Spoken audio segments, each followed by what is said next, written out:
Ça fait plusieurs fois que je vous partage que j'ai quelques soucis de santé. Et je me suis dit que ça pouvait être peut-être bien d'en parler, évidemment en dessinant.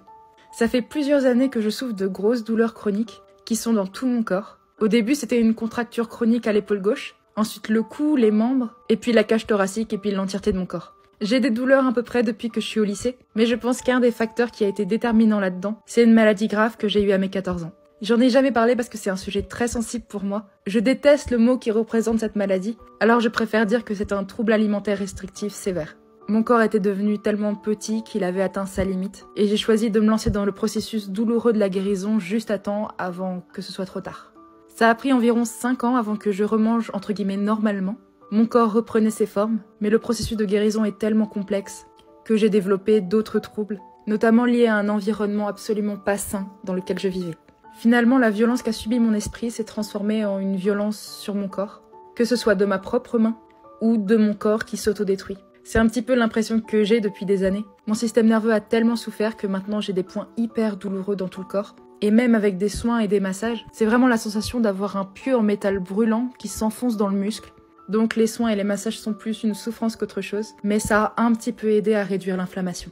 Le moment où j'ai le plus souffert, je pense, c'était en université. La première année, j'allais à tous les cours, et c'était une douleur atroce, tellement que je ne pouvais pas du tout me concentrer en cours. Et une fois que j'ai compris qu'il fallait que j'écoute mon corps et que je ne lui en demande pas trop, je suis allée moins en cours, j'étais donc moins fatiguée, j'avais un peu moins mal. Même si quand j'allais en cours, au bout de 45 minutes, j'avais déjà extrêmement mal et je faisais des malaises. Mais tout ça, ça ne se voit pas. Et donc forcément, on est jugé. À l'extérieur, mon corps a l'air en bonne santé, donc je suis censée l'être. Sauf que mon corps est lourd et désarticulé. Je n'ai plus de souplesse. Mes muscles me brûlent, je peux pas rester ni debout, ni assise longtemps. Et ça me fatigue énormément. Et c'est une fatigue physique, mais aussi beaucoup morale. Je peux évidemment pas omettre la santé mentale.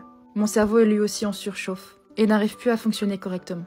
Comme tu le sais, je suis artiste et créatrice de contenu. Et je cherche un appartement parce que en ce moment je suis sans domicile fixe. On me dit souvent qu'il faudrait que je trouve un boulot pour avoir un dossier plus solide pour les agences immobilières, mais avoir un travail, ça mettrait ma santé à risque.